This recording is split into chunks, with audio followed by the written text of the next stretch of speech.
this video, we're going to work over a few stretching routines and some release routines for some muscles in there to help some lower back issues commonly found in most of the people that I work with.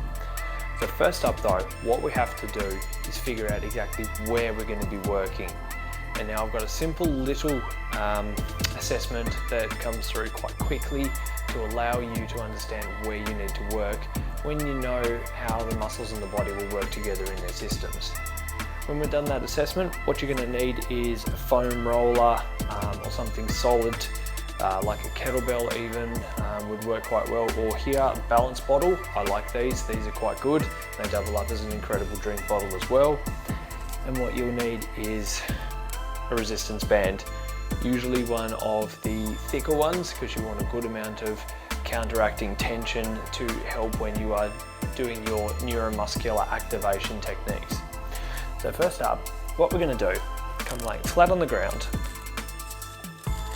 So when we're laying flat, both our feet should be nice and level and together at the same point on the ground. If one is slid back, then we have other problems that we need to be working with. But hopefully both our legs here in this position being neutral and no muscles are activating against gravity here, they should be in the same spot. What we're going to do now is come to a full sit-up position, but we're going to let our legs stay limp and let them slide however they do as we come up. So as we come up, we move, and you'll start to notice that there'll be a bit of a shift through the hips, making one leg appear shorter than the other. This is where we need to take note. So for me, it is my right leg, it is slightly shorter than my left leg. And what that generally means is either our ankles are tight, causing our hips to tighten off as well, or it's our hips that we have to focus on. So I'm going to give you some exercises to do from the ground up so you can work through.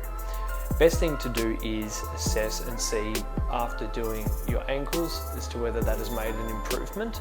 If it hasn't, then move on to the hips. Generally, most people that I work with have pretty tight hips anyway and pretty tight ankles, so it's beneficial to do the lot. So what you do, grab your foam rolling object and place just above the Achilles onto what it is that you're using to release the muscle, and just roll from side to side. If you'd like extra pressure, you can place your other foot on the top. We do this for a couple of minutes per side, and we will work up also into the main part of the calf as well.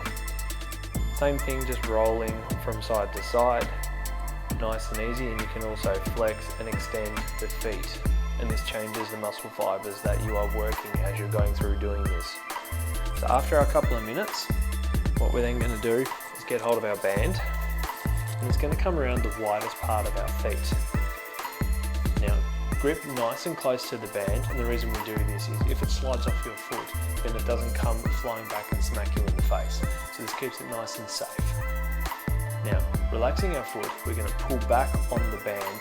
So it's pulling back our toes, and we feel the stretch coming from the Achilles upwards into our calf towards our hamstrings as well. And after about 15 to 20 seconds, what we're going to do while still pulling back on the band is press forward with our foot just until you feel the stretch in the calf there disappear. So we don't want to be pushing as hard as we possibly can, just to the point of where you find the stretch disappear. Hold that for 15 to 20 seconds. So now, when you know what your short side is, work on that at a 2-to-1 ratio to your lengthened side. If we do them both the same, then we're going to stay at the same level as we were prior to doing any of these exercises. So again, just working through relaxing, and 15 to 20 seconds hold there, and then activating against that stretch. The reason why neuromuscular activation is so important is because it's actually activating your brain along with the muscles, so talking to each other, reprogramming them into a new length-tension relationship, rather than just passively pulling to a position and stretching the muscles. This doesn't actually tell the muscles what to do from there on out, so you'll get a nice bit of relief, but what will happen is the muscles will go back to their original length-tension relationship after a period of time, because it's basically the way the body has been holding itself for so long. So again, we go with that one on both sides. Now, when we come along to the hips, we're going to place the bottle on the front of the hips, on the hip flexors.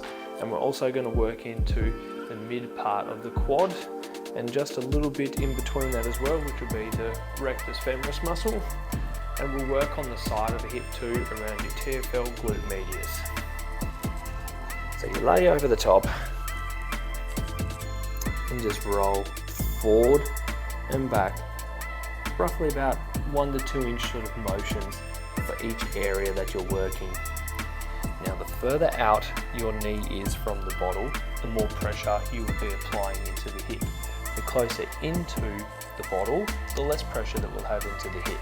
So adjust as you need to for however it is for your muscles and the sensations that you're feeling. And again, a few minutes at a time, working on each area, working from the hip flexors down to just below into the rec fem, and then down, finishing off into the mid part of the quad. When we're coming along to work on the side of the hip, we're going to, with our right leg, bring that up so our right ankle is on our left knee. We're going to be leaning at about 45 degrees off to the right, so it's hitting the side of the hip, and just roll, same thing, for a couple of minutes at a time, going through here. When it comes time to the stretch, we're going to grab our band. This first one's quite effective because it hits all through the hips all the way down into the quads in one go. So it loops over our ankle. We're going to bring it around to our opposite shoulder. So if it's on our right ankle, it'll go over to our left shoulder. And we lean back onto the ground, keeping the knee on the ground of the stretching leg. We're going to just gently push forward with the hips, feeling the stretch coming all the way down the front of the hips into the quad as well. Same as with our ankles, we're going to now activate against the band. So we're going to straighten our legs out until we feel the stretch of the front of the hip disappear. And we hold that like we did first up for 15 to 20 seconds. Relax and hold the stretch here passively for 15 to 20 seconds. Again, working at that 2-to-1 ratio from your short side to your lengthened side.